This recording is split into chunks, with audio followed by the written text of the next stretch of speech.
Week 3 is in the wraps right now. The challenge has definitely been progressing very, very nicely. Setup is a little bit different. I'm out of town right now, so we're just going to be showing the trades that we took, and without further ado, let's go ahead, dive right into it. So the daily candle closed like this Tuesday night. I saw a couple potential scenarios happening. I didn't like we're at this area right here on the 4-hour time frame because 4-hour closed bullish as hell, but then you have exhaustion wick to the top. We have a doji. Then we have a bullish candle on the 4-hour that have a very little body, so not much volume. You break it down to the 1-hour, it's clear that there is some level of a resistance that was respected right here. For the 4-hour candle, first and foremost, closed like this at 10 o'clock Eastern Standard Time. I had this counter trend line drawn off as well. The 15-minute, it didn't engulf it, but it was a perfect bullish variation at a support. Once this 3-minute candle closed is where I entered this trade. Price started to form very, very nicely. 1-hour candle closed like that, 1-hour candle closed like that, 1-hour candle closed like that. And then we had this bullish candle right here, which it was about a 1 to 1.85% gain. When I saw this, I thought it had enough momentum because the 1-hour closed bullish like this, 4-hour candle closed like that as well. So I just let the trade play out. By the time the morning came, it came back and stopped me out. Once this 4-hour candle closed like this, created a 1-hour support at that strong confluence area. I got an entry right here when this 15-minute candle closed like that, right? It moved up very, very nicely. And once my flight landed, I saw that I was up a 1 to 1.4 risk to reward ratio. I had already lost 1%. So I decided, close this trade, make back what I lost. We'll just call this day a wash and, go from there. So once the daily candle closed Wednesday, price looked like this. The last thing that price had done was create some level of a support on the 4-hour time frame. The most ideal situation I would have loved to have seen is some type of a confluence, either within this area, resistance turn support, or a steeper pullback to this area to turn this resistance into support. 1-hour resistance turn support right here is where I initially got in the trade. Price closed like this at 9 p.m. Central Standard Time. I decided to just close the trade out, see what happens within the next hour. Once we had this bearish candle right here at 10 p.m. immediately after that we had a nice bullish engulfing. Never officially did get stopped out of this position, so I just re-entered. At this point though, I was asleep, so I didn't really get to see all this happening in real time. By the time I actually woke up, I had already gotten stopped out. That was the first trade I took Wednesday night. Now going into Thursday morning, once this bearish candle closed like this, right, 1-hour candle closed like this, with this exhaustion, this bullish candle here is where I entered the trade. Ideally, I was aiming for price to get up to at least 30.44. Once price pushed up to this confluence area, right, when it started to slow down as far as the momentum on the 1-hour time frame, I just decided to close the trade, make back a little bit of the cushion.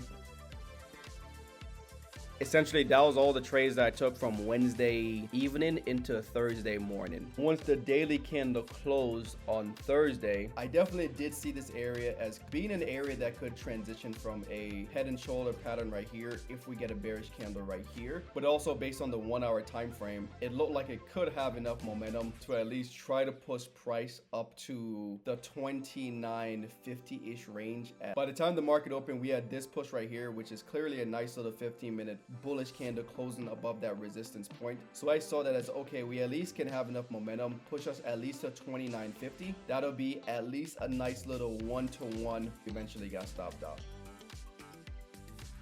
We could have avoided the loss and capitalized on the sell a little bit better if I wasn't trying to, get a quick little scalp from here to here. But again, it's just one of those situations where you just get whacked. Took a 1% loss there. Going into Friday, once the 1-hour candle closed with this bullish engulfing variation at this strong support area right here, I went to the 15-minute time frame. Clearly a nice little bullish engulfing that happened. Small little higher low to a certain extent, so definitely a transition trying to happen. But I wanted to wait a little bit longer, so I waited for the next 5-minute candle to close.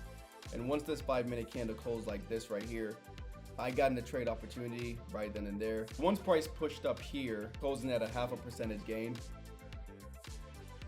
And the last trade opportunity I took was on US 30. It was at this area right here. On the 1-hour time frame, I clearly seen the transition trying to happen, right? We had a counter trend line that we had drawn out from point A down here to point B, which price had broke past the counter trend line. We had a support that was broken to a certain extent on the 1-hour time frame right here. We're at a current support area as well. Once I got a 15-minute candle that closed past this support area right here. So this exact 15-minute candle is where I took the entry at. Stop loss was right beneath this point right here. Ideally, I was aiming for the next 1 hour support area. So I was aiming for price to come at least down here, which is at least a 1 to 1.240. I didn't wait for the full 15-minute candle. I think it was like 5 minutes in. It was about a 0.5 risk to reward gain on the trade.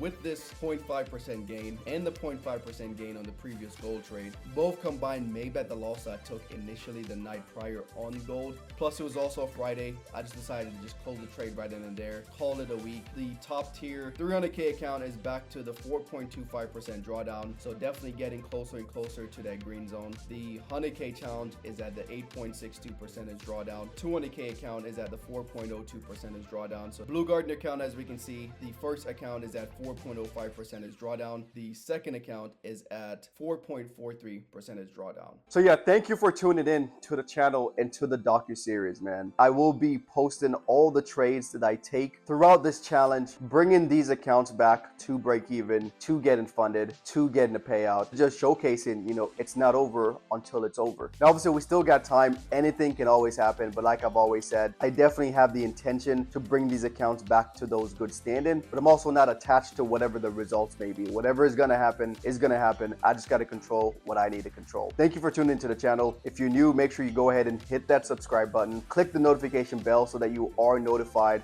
when I do post another video. Go ahead and hit that thumbs up. Helps with the algorithm a little bit. Feel free to leave a comment down below. Share this video with a friend, and I'll see you all on the next one.